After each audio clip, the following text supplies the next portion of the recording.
Hey, good morning, guys. All right, 7 a.m. on a Monday. Let's get started. So, this week we're finishing Hamlet. All right, Act 5. Let's see what we got to do. For scene 1, you have 2 questions. Laertes thinks Ophelia should have had a better funeral service, and what is the priest's answer to this? And number 2, why does Hamlet jump into Ophelia's grave? Okay, 2 questions for scene 1. The next slide, scene 2, you have 3 clips. Okay, please obviously watch them in order. That way they'll make sense. Okay, here are some clips to close out the play. Now, we are going to get back into the tragic hero question. So you remember we did this for John. Let me move this.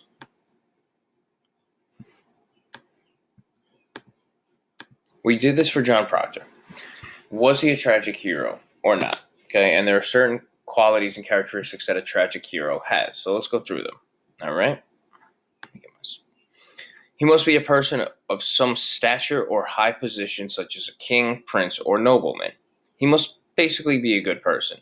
His actions usually have far-reaching effects.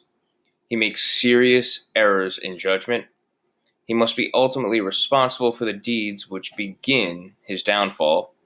Often he has a distorted perception of or is blind to reality. He suffers both outwardly, isolation, alienation attacks, and inwardly, a tortured conscience. He usually recognizes his own mistakes, and of course, the most important thing, he has to die. Okay? So we wrote an essay whether John Proctor, or no, I'm sorry, we didn't write an essay whether John Proctor was a tragic hero, but we did talk about it at some length. All right, so now you are going to think about it for Hamlet, the tragic hero chart. Here is each one of those criteria broken down. Okay, must be a person of high stature. Actions usually have far-reaching effects. For each one, fill out an example. Okay, doesn't have to be a quote. We're not asking you to go back into Act 1, all this stuff. Okay, from the play overall, example from the text. You can put it in your own words. Doesn't have to be a quote. Okay, but put an example for each one of these. Now, take everything that you've done and write a little response. Can you be a tragic hero and also be insane? Explain your answer with evidence from the text.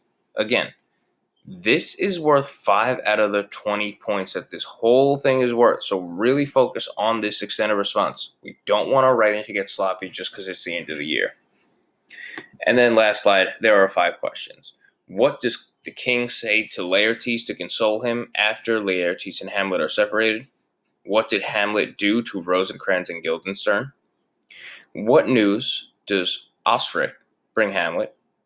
What happened to the king, Hamlet, Laertes, and the queen? And who does Hamlet recommend to the throne? And that is it. All right, and we will be done reading Hamlet. You will have your test on Friday, this Friday. All right, and this slideshow will be due on Wednesday instead of Friday because it's got to be done before the test. All right, so we'll be having office hours at our usual time. If you have any questions, please make sure you see us. Nice, guys.